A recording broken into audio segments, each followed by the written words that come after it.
Hello students,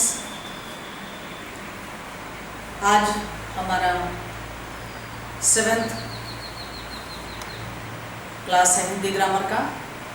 और इससे पहले हम लोगों ने संज्ञा, सर्वनाम, विशेषण, क्रिया, उसके बाद कुछ 2-3 टॉपिक्स पर हम लोगों ने निबंध, मुहावरा, पर्यायवाची इत्यादि पढ़ा।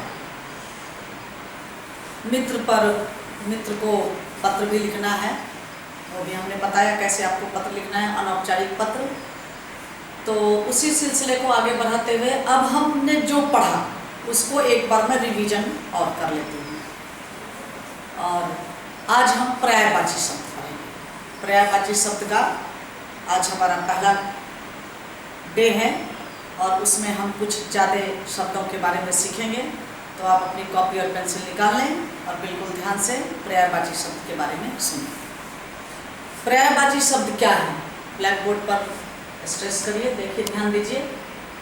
पर्यायवाची शब्द वे शब्द जो भिन्न होते हुए भी, अब जैसे यहाँ पर देखिए गृह और भवन मैंने लिखा, अतिथि के आगे मेहमान, आगंतुक और पाहुना लिखा।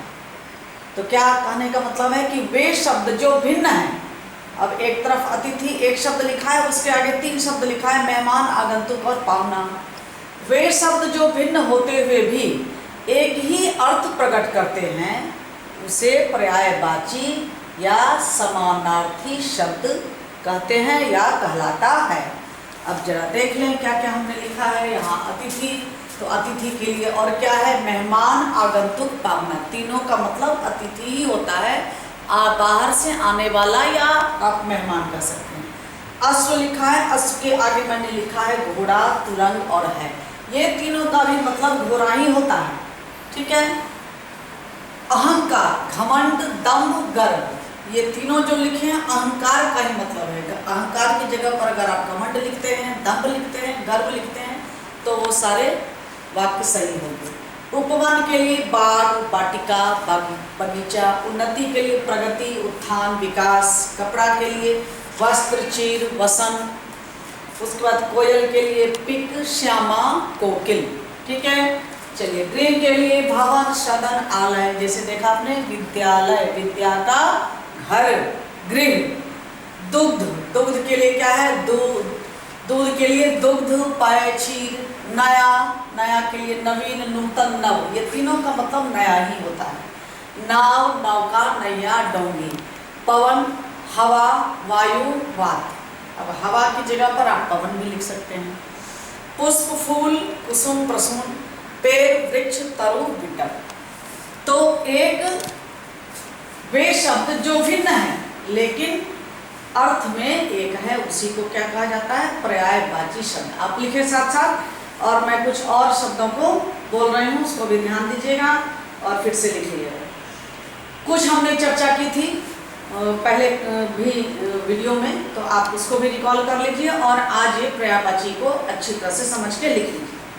अब जैसे आकाश का मैंने बताया था पिछले क्लास में, आकाश के लिए अंबर, नभ, गगन, आसमान, व्योम। आभूषण के लिए गहना, भूषण, अलंकार, जेवर।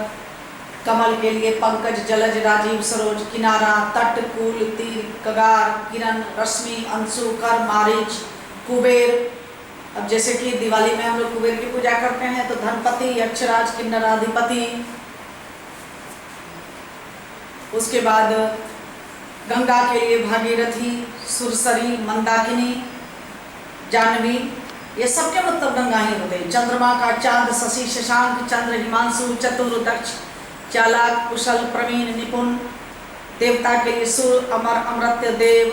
पत्थर के लिए पाहन, पाषाण, प्रस्तर। पुत्र के लिए सुत, बेटा, अंशज, आत्मज। पुत्री के लिए सुता, बेटी, अंशजा, आत्मजा।